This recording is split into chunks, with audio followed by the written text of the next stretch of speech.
Yeah, Robert, could you kind of walk us through your two at bats where you hit the 2-run home runs? The first guy, Pennington, he was dealing for a while, and he had this high spin rate fastball, and we just couldn't get on top of it. So my first at bat against him, I popped out, and then my second at bat, I just tried to get on top of it. I almost think swing down, and just get on top of it, kind of that way, and was able to get a ball middle in and up, and had a good approach and got that one. And then the second at bat was off a side armor. And whenever you're a left-hand hitter off a sidearm pitcher, um, everything kind of goes into your barrel a little bit, especially when he throws a breaking ball. And he threw a breaking ball the first pitch. And I took it. And I remember thinking that was the one I should have hit. And luckily, I got another one and was able to stay on it. That's the whole thing with sidearm pitchers: is make sure you stay on the pitch so you don't pull off. They're trying to get some weak contact, maybe a rollover. But as long as you stay on it, left-hand hitters should usually hit sidearm pitchers pretty well. Jason?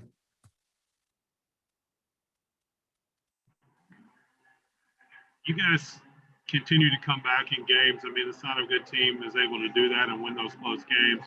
What's the mentality in the dugout as you guys are kind of coming back from these deficits? We have a lot of guys that have been there, done that. A lot of older guys. The truth matter is, all this is only possible if our pitching keeps us in games. And with Wicklander and Morris getting us out of that jam, and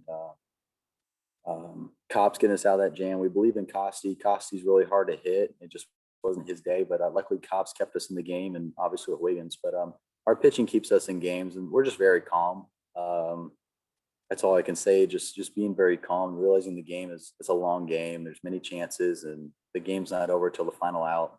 And yeah, I would just say pitching keeps us in games, and we're just very calm. Matt?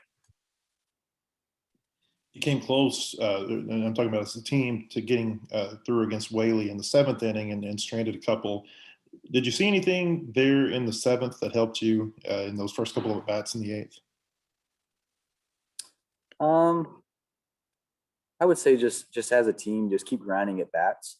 You wear down the other team mentally, just by grinding out at bats the whole game, making it tough outs. Whether whoever's pitching, whoever's coming in, whenever they realize it's going to be hard to get outs, even if it's a strikeout, if you make it 5-6 pitches and you make that guy work, you wear him down mentally. And as long as you stay calm and buy into the approach that Coach Thompson and Coach Bobby and Coach Phil and Coach Ben pour into us, there's a good chance good things will happen eventually. And it's a long game, and as long as you stay the course, good things will happen.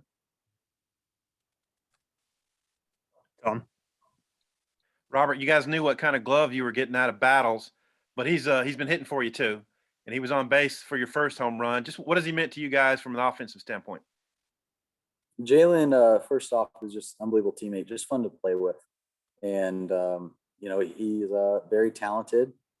And there's nothing really to say other than he's a ball player. And he brings it every single day. He's got energy. He's got a great approach to this game.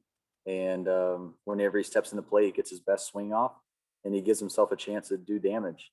And yeah, Jalen's just fun to be around. Were you thinking home run when you came up in the eighth, or I mean, how did you approach that? I know you wanted to get on top of the ball, but home run in your mind?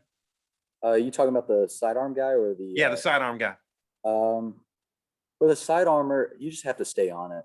Whether he goes fastball away, truthfully, I was thinking off gap. If he was going to throw a fastball, and if he was going to throw a hanging breaking ball, that's when you try to jump it. And make sure you see it up. The one thing you don't want to do is roll over, get an M capper, roll over. You try to get the ball in the air with a sidearm guy. So I wouldn't say I was necessarily thinking home run, but I was definitely thinking stay on the ball and see it up. Yep, thanks. Matt? Robert, how would you assess your power left versus right side of the plate? I know you bat left-handed more, but you've had a lot of your home runs from that side. I'm naturally right-handed, so I'm a little stronger. The one thing I have going for me left-handed is I'm a right-handed thrower, so that's my lead arm. And so I constantly have to work right-handed on my lead arm, because left hand is my lead arm when I swing right-handed. But I would say it's about the same, truthfully. to all fields.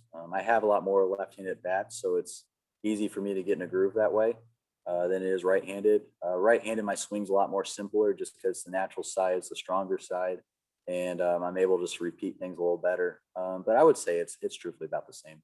You had the go-ahead chance because of the at-bat that Zach had in front of you. What did you think about him coming off the bench and being That's really hard to do what Zach did. Come off the bench. It was cold all day. It was rainy. He hasn't taken a swing since batting practice 3-4 hours ago, and he had his A stuff for his at bat. And seeing pitches, that's a tough dude to walk against because sidearmers usually fill the zone a lot, and they try to get weak contacts. So they're nibbling the corners, and for him to draw a walk there and give us a chance to win the ball game, that's huge. And Zach fully accepted his role in that at bat, and he got the job done and gave us a chance to win a game. Hutch, finish us off here. Yeah, Robert, Wiggins has faced 9 guys so far and struck out 7 of them. He pitched in the 10th inning last week, closed it out this time. What have you made of his performance so far this year? Seeing him from middle school and high school up to now and just watching him develop has been so fun to watch. And you could probably throw him in any situation the game has to offer and he would dominate. I feel like he's hard to hit. I don't think we hit him at all this spring. He gets better every single day. He takes the ball. He has no fear, and he's fun to play defense behind because you won't be out there very long. So I don't want to jinx him, but he's gonna have a heck of a year. Appreciate the time, Robert.